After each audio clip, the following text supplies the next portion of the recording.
Uğradıkları büyük saldırıdan sonra toparlanmaya çalışan Kınıkboyu Nemet'te yaşamaya başlar. Artık saldırıya Harizmşahlı Harun'un desteğiyle Şah Melik'in yaptığından şüpheleri kalmamıştır.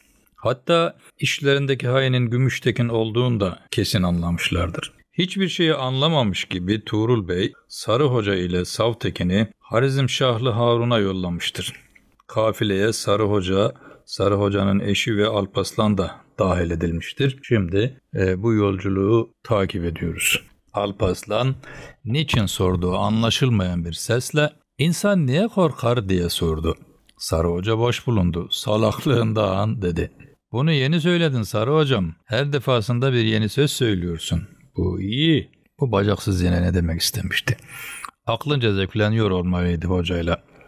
Belki de hiçbir şey düşünmemişti. Kötülüğüne de söylememişti. Sarı Hoca Alparslan'ın doğduğu yılı düşündü bir daha.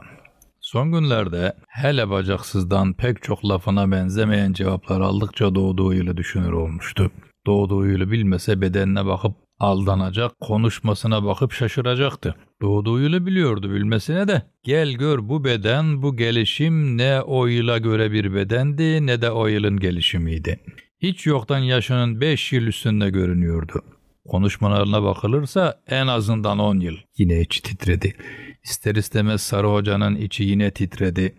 "Tanrım" diye gözlerini yumdu. "Tanrım, bir tek şey istedim senden. Ömrü de böyle erken, azken çok görünmesin. Uzun yılların işini dar yıllara sığdırmasın." Sarı Hoca hele yamçısıyla yavrusuna kol kanat geren bir kartala benzediğini hissetti. Yamçısı kocaman gökyüzünün iki yanından açılmış kocaman birer kanat gibi bütün kötülüklerden ve uğursuzluklardan korumak istercesine Alparslan'ı örtüyordu. Her şeyden, geceden, ayazdan, Kasım sonunun ayazına bulanmış alacalı ay ışığından, kurttan ve kuştan, görünenden hem de görünmeyenden korumak istiyordu. Alparslan, "Sustun ya Sarı Hocam" diye fısıldadı. Sarı Hoca hala o kanatlı kartalın koruyuculuğundaydı. "Seni düşünüyorum yavrum" dedi. "Benim neyimi düşünüyorsun Sarı Hocam?" "Aklıma bir şey geldi de." "Anlatayım mı? Dinler misin?" "Anlat Sarı Hocam. Ben seni hep dinlerim. Büyüsem bile dinlerim." "Büyüsen beni dinlemezsin." "Niye?" "Tuğrul Bey amcamla Çağrı Bey babam dinlemiyorlar mı?" Alparslan söylediği sözün ne demeye geldiğini bilerek mi konuştu, yoksa söylediği sözün ne demeye geldiğini bilmeden konuştuysa, Sarı Hoca gökyüzünün her iki yanına doğru açılmış kartalın kanatlarından daha da büyüyüp açıldığını hissetti. Dahadan da daha. Kocaman kartal kanatları sanki Sarı Hoca'nın omuz başlarında birleşiyordu. Kartal kanatlarını kımıldatan güç kucağındaydı. "Dinle öyleyse" dedi. "Ama ve lakin ders dinler gibi dinleyeceksin." Sarı Hoca derslerinde her bir lafı evirip çevirip ne demeye getiriyorsa bu mesele de yine öyle bir demeye getiriyor deyip dinlemelisin. Yoksa meselsiz böyle Ceyhun gibi deli dolu akıp giden bir sürü laf dizisini anlatıyor diye dinleyeceksen hiç dinlememelisin. Şimdi bu değişimi öncesinden duyduk mu? Duymadık demeyesin sakın ola ki. "Duyduk Sarı Hocam." "Pek güzel. Sen de duydun mu Yiğit Savtekin?" "Duyduk farz et." "Farz et olmaz. Duyduk mu duymadık mı?" "Duyduk hay Sarı Hocam, duyduk dedik." O da pek güzel öyleyse." Dönüp karısına baktı. "Sen de" dedi. Sonra duyabilecek şekilde bıyık altından öte bir gülüşle güldü. "Ya sen duymasan da olur hatun" dedi. Yola çıktığından beri ilk defa keyiflenmişti. Yine de karısının gönlünü almadan edemedi. "Bana kaynatam anlatmıştı. Baban. Allah rahmet eylesin. Sana da anlatmıştır ya. Bakalım onun gibi ballandırabilecek miyim ben de? Hay babam, kara gözlüm, hele sen üveyik bakışlım, uzun saçlım, sen Savtekin yiğidim, dinleyin bakalım ne der Sarı Hocamız. Der ki, Türkeli'nin Çin sınırında adına Kutludağ derler bir dağ varmış. Gayrı ben dağ diyorsam siz öyle doğru göğü yırtan bir dağ sanmazsınız ya. Şöyle işte tepeden az kabaca bildiğimiz dağlardan az yastıca bir kayalık.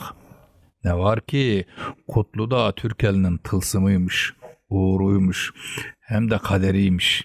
Bizim şu Müslüman olmadan önce yağmur yağdırdığımız, istersek ortalığı toza dumana boğar gibi kara tipiye boğduğumuz ya da taşı var ya, O taş işte. O Kutlu Dağ'dan çıkarılmış. Bununla ne demek istiyorum varın anlayın gayrı. Adam niye yaşar?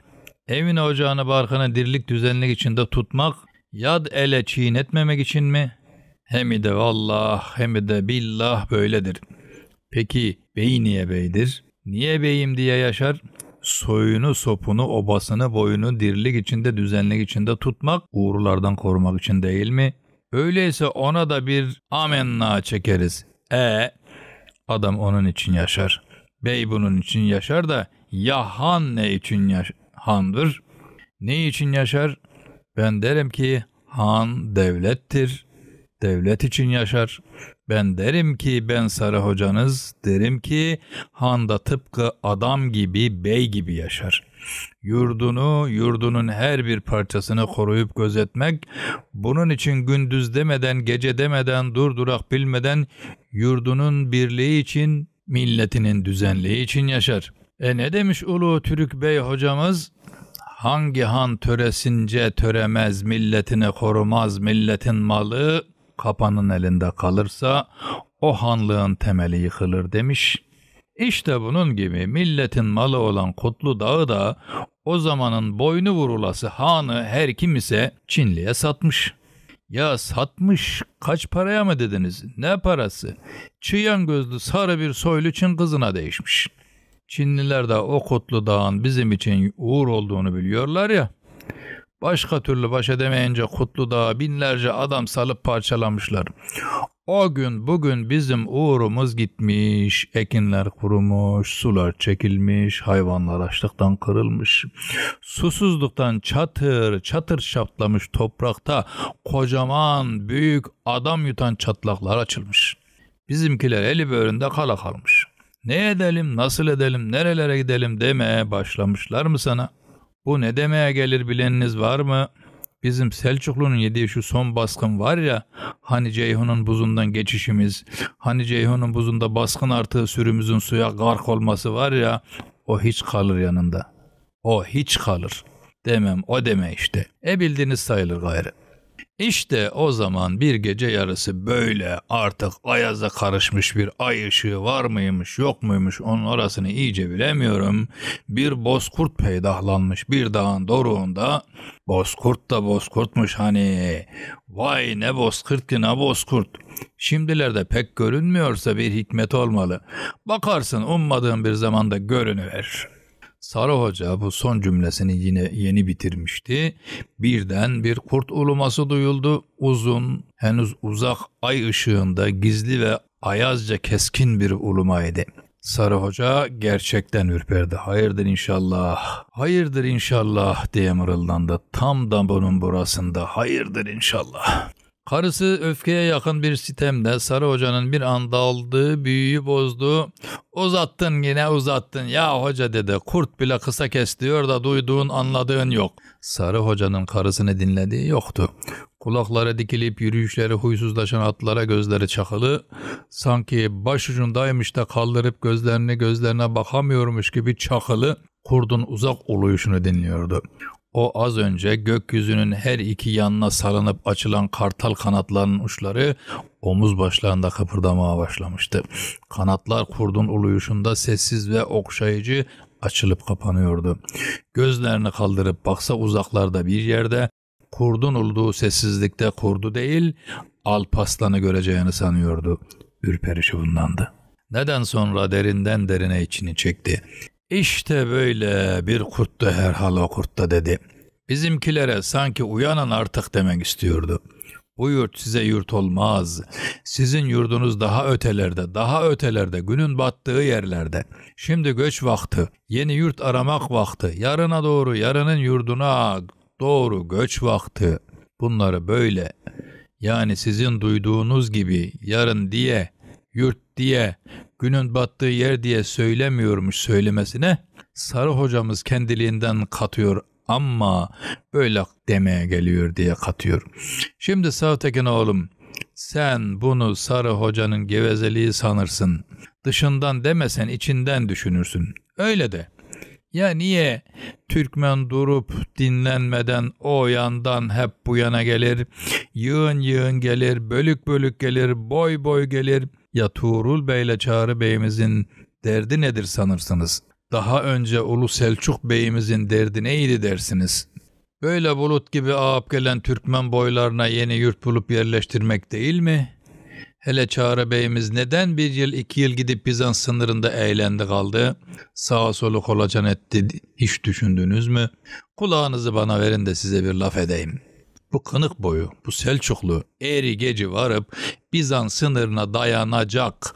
Dayansa iyi, vurup daha öteye gidecek. Hem de kim? Hem de kim onu da diyeyim size. Aha işte bu kucağımdaki çocuk. Sarı Hoca heyecanlanmıştı. Hala az önceki ürperişler içindeydi. Gözlerinin önünde düz yeşil, düz mavi, düz sarı kocaman yuvarlaklar dönüyordu. Kulağında uzun bir kurt uluması yankılanıyordu ve omuz başlarında göğün her iki yanına açılan kartal kanatları hafiften kıpırdanıyordu. Alparslan'ın uyanık olduğunu, kendini dinlediğini çoktan unutmuştu. Önce Savtekin'in atı kulağına dikti, kişnedi. Sonra yedekteki Alparslan'ın atı kişnemelere yakın mı uzak mı olduğu pek kestirilmeyen bir başka at kişnemesi karşılık verdi. Savtekin atının gemine kasarken şurada bir ışık palazlanır gibi hele hele bakın dedi. Sarı Hoca o zaman kendine gelebildi. Gözlerini kısıp Savtekin'in gösterdiği yere baktı. Alparslan da yamçının aralığından uzanmış bakıyordu. Sarı Hoca'nın karısı kurtlar olmasın sakın dedi. 5-10'u bir aradaysa gözleri yalazlanır gibi olur. Sarı Hoca atını durdurmuştu. Kurt gözleri yıldız ışıkları gibi yanar. Savtekin hem bu kadar uzaktan sezilmez dedi. Laf olsun diye söylediği belliydi. Alparslan bir şey görememişti. Sarı Hoca atını sürdü. Orada bir kişi var. Ateş yakmış. Kişnemeleri duyunca ya ateşi söndürdü ya ateşle bizim aramıza girdi. Pusu musu olabilir, hazırlıklı bulunalım. Alparslan'ı kendi atına bindirdi. Atını Savtekin'le benim aramdan ayırmamaya dikkat et dedi. Yamçına da iyi sarın. Savtekin kılıcını yokladı, topuzunu elledi, atını tepikleyip dizginleri saldı. Hemen ardından da gemi kastı. Atı da kendi de hazırdı. İçinde henüz nerede olduğunu bilmediği bir yerinde birdenbire beliren sıkıntıya rağmen hazırdı. Sarı Hoca yerlerini değiştirdi. Savtekin'i öne geçirdi. Karısına "Hatun, sen Alparslan'la bile at sür bakalım" dedi. "Ben arkanızdan geleceğim. Aklınızda bulunsun, Gürganç'a, Savtekin oğlumuza kız görmeye gidiyoruz. Gürganç'ta kardeşim var." 4 atın toynaklarının sesi duyuluyordu sadece. Kurdun uluması kesilmişti. Ceyhun sağda, daha geride kaldığı için homurtusu eskisi kadar duyulmuyordu. Ovanın kendi sesi gibi bir şey olmuştu. Belki de alıştıkları için duymuyorlardı. İyice yaklaştıkları zaman yoldan az içerlek bir yerde adamı gördüler. Tek başınaydı. Ateş yakmış, ateşin başına oturmuştu. Atı yanı başında duruyordu. Kişneyip eşinmeye başladı. Adamın atını höst höst diye payladığını duydular. Sarı Hoca selam verip vermemeyi düşünüyordu. Adam daha önce davrandı. "Oğullara kardeşler" dedi. Sesi yumuşacıktı, tutulabilse ezilip giderdi yahut avuçtan kayabilirdi. Sarı Hoca sesi yadırgadı ama artık selam vermemezdi, gedemezdi. "Oğrun hayrola yiğit, selamün aleyküm." Adam kalkıp yanlarına doğru geldi. Bir kolunun omuzundan kesik olduğunu gördüler. Durdular. Belki de yardıma ihtiyacı vardı. Savtekin'in gözleri fırıl fırıldı. Dört bir yanı kolluyordu. Kolaçan ediyordu, tarıyordu. Adam bir tuzak olabilirdi. Yanlarına iyice yaklaştığı zaman Savtekin adamda bir tuzak kokusu olmadığını hissetti. Görünüş bir pusu görünüşüne benzemiyordu ama adam yine de Savtekin'e battı. Adamda bir kılıç ucu hissetti. Soğuktu, sevimsizdi. Adam Sarı Hoca'nın selamına daha da ezilip yumuşamış bir sesle karşılık verdi. "Ve aleykümselam. Adım Ali. Kolu kesik Ali derler." Sesi gülüyormuş da hemen ağlamaya başlamış gibi değişti. "Hayının biri budayıverdi. Karahanlı'yla vuruşuyorduk. Fazla görmüş olmalı." Yolunuz uzuna benzer." Sarı Hoca kaçamaklı konuştu. "Hem öyle sayılır hem de sayılmaz. Uzun gördüysen uzundur." Kolu kesik Ali bu sefer gerçekten güldü. "Şimdi beni Uğur'un biri sanmışsınızdır. Adım topallamaya başladı da." Sarı Hoca'dan başkası konuşmuyordu. "Yardım edelim mi?" "Yok. Yolunuzdan kalmayın. Gece vakti olmasa Kal sağlıcakla öyleyse, yolcu yolunda gerek. Gidiyorlardı. Kolu kesik Ali birden karar vermiş gibi. Hey kardeşler, beni de yalnız alsanız dedi. Doğrusunu isterseniz korktum. Atın topallaması yok. Hani bir kolum kesik de. Hana varmadan önceki boğazdan korktum. Belki bilmezsiniz, kanlı boğaz deriz biz oraya. Ben Harizm Beyliyim. Buraları iyi bilirim. Sarı Hoca Savtekin'e baktı fakat karanlıkta Savtekin'in ne düşündüğünü yüzünden anlamak imkansızdı. İçinde bir ses Sarı Hoca bu adamı yanına alma diyordu. Öyleyken bir kolu kesik adam ne yapar ki diye düşünüyordu. Kolu kesik Ali, ağırlık olurum diye düşünüyorsanız olmam dedi. At binmeyi unutmadım ya. Sonra çabuk sesini yine değiştirerek devam etti. Hem işinize yararım sizin, gece vakti hancı her gelene kapıyı açmaz. Halbuki ben açtırırım, beni tanır. Gayrı gerisini siz bilirsiniz. Sarı Hoca madem öyle diyorsun gel bakalım dedi. Ama içinden Savtekin'in sesine benzer bir ses iyi etmedin Sarı Hoca diye konuştu. Hemen ardından da kolu kesik Ali ateşi söndürmekle uğraşırken Savtekin fırsat bilip yolumuza koyulsaydık ya hay Sarı Hocam dedi yavaşça. Han olaydı hancı varsa kapıyı açmasaydı uğursuzun birine benziyor bu herif. Sarı Hoca cevap vermedi. Zaten kolu kesik Ali fırsat vermemişti. Ateşi söndürür söndürmez tek kollu bir adamdan beklenmeyecek bir çeviklikle atına binip yanlarına gelmişti. Ama Savtekin'e cevap vermeyen Sarı Hoca o arada içinden durun hele Sarı Hocanız ne yaptığını bilir demişti. Bu herifi ardımızda bırakmaktansa yanımıza almak iyidir. Yanlarına gelen Ali'ye de buraları iyi bildiğine göre önden gitsen iyi olur yiğit dedi. Yiğit kelimesini bilhassa seçmişti. Üstüne basa basa söylemişti. Adam zannettikleri gibi uğursuzun biri ise yapacağını yapardı yapmasını ama hiç değilse kesik koluna rağmen yiğit denilmesi Sarı Hoca'nın gerçek fikrini ne de olsa sezdirmeyebilirdi. Sesini iyice saflaştırdı. İyi ki sana rastladık Ali yiğitim dedi. Buraları iyi bilmen işimize yarar. Hancıyı tanıman da. Gece ayaz. Üşüdük sayılır. Hancının tersleyeceğini hiç hesaba koymamıştık. Kesik Ali övünür gibiydi. Oho ne diyorsun?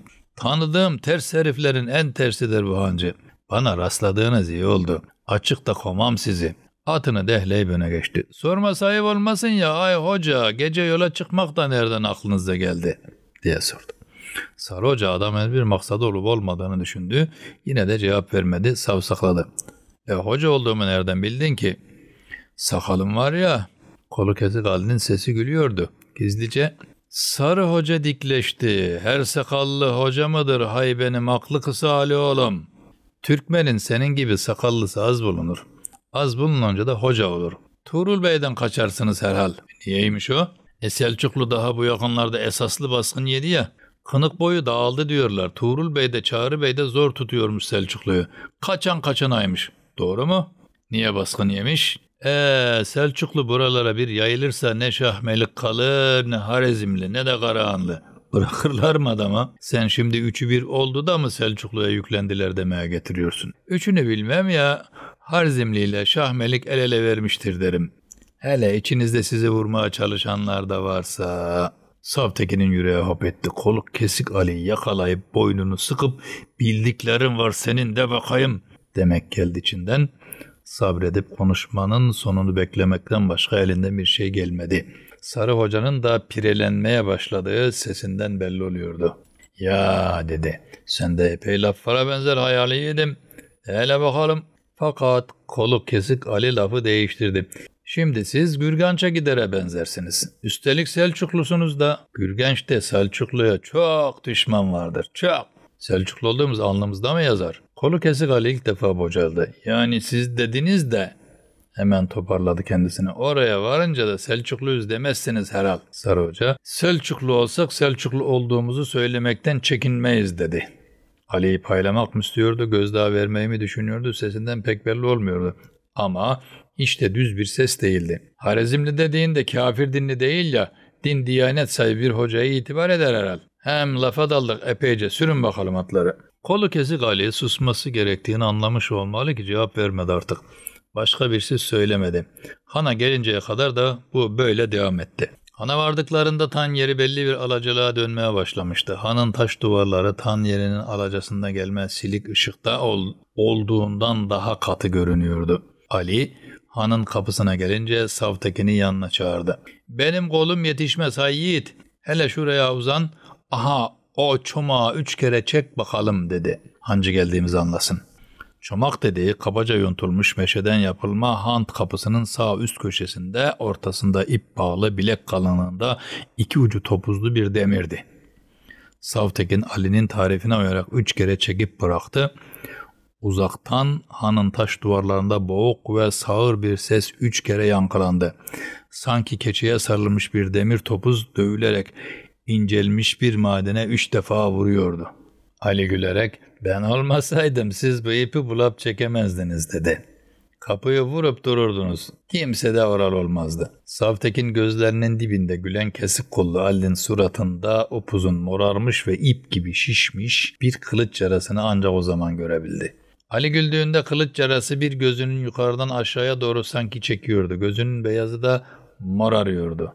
Hancı kapıyı açmasaydı Savtekin neredeyse kesik kollu Ali'nin yüzünü avuçlayacak o morarmış ip gibi upuzun kılıç artı yara izini oradan kopartıncaya kadar sıkacaktı. İçinde bir his kollarını zorluyordu. Neyse ki Hancı kapıyı açmıştı. Ali'nin tarif ettiği gibi ters herifin biriydi. Savtekin şaşırdı. Ali'nin sözlerinin hep aksini düşünmek gerektiğini sanıyordu. Ali ters herifin biri dediyse Hancı'nın akıllı uslu olması lazımdı. Savtekin bir kere daha şaşırdı. Hancı Ali'yi gerçekten tanıyordu. Aralarında Ali'yi görmese daha çok tersliğe tutar, en azından koca kapıyı suratlarına kapatırdı. Belliydi. Hancı Savtekin'i şaşırtan 3. hareketi de yaptı. O uykulu gözlerine, o ters suratına rağmen atından inen Ali'ye sarılıp kucakladı, öptü. Hatta demek hala öteki kolunu budamadılar diye takılarak Ali'ye karşı olan sevgisini gösterdi. Ali'nin yol arkadaşları olduğu için ötekilere de kendine göre iyi davrandı. Hanına buyur etti, apar topar uyandırdı, yamağını hizmete koştu, daha da ileriye gitti. "Kusura kalmayın yolcular" dedi. "Hanın odaları dolu, bir odadan başka yerim yok. Olsa bacıyla çocuğu ayrı odaya verirdim. Gayrı bir odada sabahlarsanız. Şunun şurasında bir şey kalmadı sabah" diye gönüllerini aldı. Ali'yi kendi odasına gönderdikten sonra çarçabuk ocaktaki kütükleri tutuşturdu. "Haydi Allah rahatlık versin" deyip çıktı. Ocakta kütükler çatırdamaya başladı. Savtekin'le Sarı Hoca kısa bir süre birbirlerine baktılar. Sarı Hoca sonra karısına, sonra da Alparslan'a baktı. Alparslan'ın gözlerinde uyku vardı. "Savtekin'im, çocuğun keçesini ocağa yakın getir hele" dedi. "Yamçısına bir iyi de sarıp sarmalayalım. Uykusu gelmişe benzer." Karısına döndü. "Keçeni çocuğun yanına getir" dedi. Alparslan'ın adını söylememeye gayret ediyordu. Sesini alçalttı. "Savtekin oğlum, sen de keçeni çocuğun bu yanına çek hele." "Niye baktın?" Savtekin, "Benim pek uykum yok hay hocam" dedi. "Hele sen uzan, uyku bastırırsa uyurum." Sarı Hoca gözlerini belirtti. "Bak hele" dedi. "Savtekin oğlumuza bakın hele. Uyku bastırırsaymış. Benim namaz kılmam lazım değil miymiş? Okumam, okuyup üflemem ha? Yatsıyı at üstünde kıldık, yenilememiz lazım değil miymiş?" Savtekin cevap verecekken kapıya vuruldu. Sarı Hoca'nın karısı Alparslan'ı yatırmaya hazırlanıyordu. Durup bekledi. Sarı Hoca ile Savtekin konuşmayı kesip göz göze geldiler. Bu arada dışarıdan Hancı'nın sesi duyuldu. "Açın hele. Hoca açın dedik canım, bakın ne getirdim." Sarı Hoca o zaman kapının ardındaki tahta sürgüyü fark etti. Oldum olası kapıları sevmezdi. Alışamamıştı. Oldum olası sürgüleri de sevmezdi. Sürgülere de alışamamıştı. Sarı Hoca çadırın, dümdüz toprağın, bir de gökyüzünün adamıydı. 4 duvar, 4 yanından demir cendere gibi sıkardı. Göz ucuyla Savtekin'e kapıyı açmasını işaret etti. Hancı kocaman 100 yuvarlak yarı kül dolu bir bakır mangalı tepeleme ateşle doldurmuştu. "Benim odamdaydı" dedi. "Çocuk üşür diye getirdim. Bacı da var yanınızda." Mangalın bir yanında yine bakırdan bir buhurdan vardı. "Aha bu da iyi koku salar" dedim de diyerek buhurdanı ocağın karşı duvarındaki köşeye yere koydu. "Bizim buralar kokuyu sever. Hem de havayı tebdil eder. Artık hayırlı uykular size." Çıkarken gülümsüyordu. Kapıyı kapamadan "Şimdi siz iyice şaşırmışsınızdır" dedi. "Bu ters herif niye bize böyle davrandı demişsinizdir." İçini çekti. Hoca" dedi. "Herkesin kendine göre bir düşüncesi olamaz mı?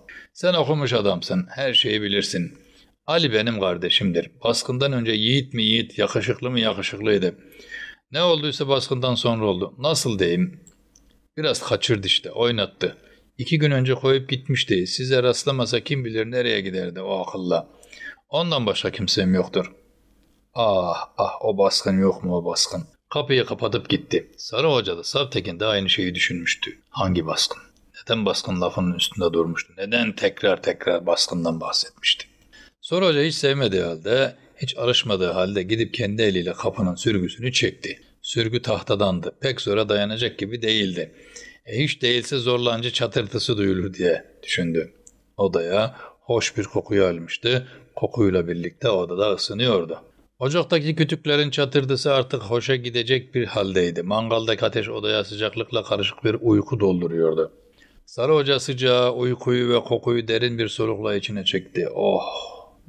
Ne olursa olsun ateş iyi şey be Savtekin oğlum dedi. Hadi bakalım keçeni çocuğun yanına çek, biz namaza duralım gayri. Sabaha eriyoruz. Savtekin Sarı Hoca'ya karşı gelinmeyeceğini bilirdi.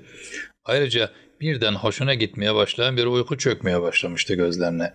Keçesini çekerken, Afşin'in dediği koku böyleydi herhal hocam dedi. Mis gibi, amber gibi falan demişti oğlancık da, hay soyka ne bilirsin onları deyip terslemiştim. Neden bu kadar koku sever ki bu harzemliler? Sarı Hoca koku iyidir dedi. Güzel koku iç açar. Peygamber Efendimiz de severmiş. Ama herhalde bu kadar ağırını değildir. Alparslan uyumuştu. Karısı Alparslan'a sırtını döndüğü için pek belli değildi ama o da uyumuş olmalıydı. Savtekin'in başını keçeye koyar koymaz uyuyacağı belliydi. Gözleri kayı veriyordu. Kılıcın başucunda bulunsun Savtekin oğlum. Kapı tık der demez. Niye? Bir şeyler mi şüphelendin Haysor hocam? Şşşt. Adımı pek söyleme, ne olur ne olmaz. Şüpheye gelince, hani biz tedbirimizi alalım dedik. Başka bir şey söylemeden namaza durdu. Sarı Hoca namaza durdu mu dünyayı unuturdu. Yine öyle oldu. Tekrar namazı bitirdiği zaman Savtekin çoktan horlamaya başlamıştı. Aksilik hiç olmazken kendisi de müthiş bir uyku ihtiyacı duyuyordu. Namazın ortalarında hissetmişti bunu. Gözlerinde, alnının orta yerinde, şakaklarında güzel, tatlı, hatta düşümsü yorgunlukta bir uyku çöreklenip duruyordu. Birkaç defa yüzünü yıkayıp açılmak istedi. Hancı her şeyi hatırlamıştı da suyu unutmuştu galiba. Kalkıp dışarı çıkmak işine gelmedi. Daha doğrusu canı kalkmak istemedi. O da yumuşak bir sıcaklıkla dolmuştu. Yasin-i Şerif okuyayım bariye düşündü. Ne zaman Yasin okusa açılırdı. 2 düz üstüne gelip okumaya başladı. Yasin güzeldi, Yasin ahenkliydi, Yasin derindi, hoştu, Yasin masmavi bir gök gibi açılıyor, bir gökyüzü gibi genişliyordu. Yasin Alparslan'ın gözlerindeki umudu akıyordu. Selamün kavlen min Rabbir Rahim ayetini 3 kere tekrarladı. 3 kere tekrarlamasa Yasin okumamış sanırdı. Huzuru kaçardı. Yine öyle yaptı. Yine öyle yaptı ama sayıyı mı kaçırmıştı ne? Yoksa deminden beri Yasin okumuyordu. Hep ayeti mi tekrarlıyordu? Peki sonraki ayet neydi? Ne bundan önce ne bundan sonra sadece bu ayet, sadece bu. Birden kafasının içinde bir yanar gibi oldu. Buradan. Koku. Koku değildi bu. Bu bir ilaç, uyku, ot. Sarı Hoca başka bir şey hatırlamaz oldu. Bir sıcaksız sis beyazlığında bir sıcak bulutun her yanını sarıp sarmaladığını sezebildi. Kendilerine geldikleri zaman gün ikindiye dönüyor olmalıydı. Tepede tek bir mazgalı olan bir odadaydılar. Mazgal çaprazlama 2 demir çubuğa gerilmiş ince köz derisiyle kapatılmıştı. Biraz sıkıntılı bir deri aydınlığı odayı ağartıyordu. Dışarıda bol bir güneş olduğu belliydi.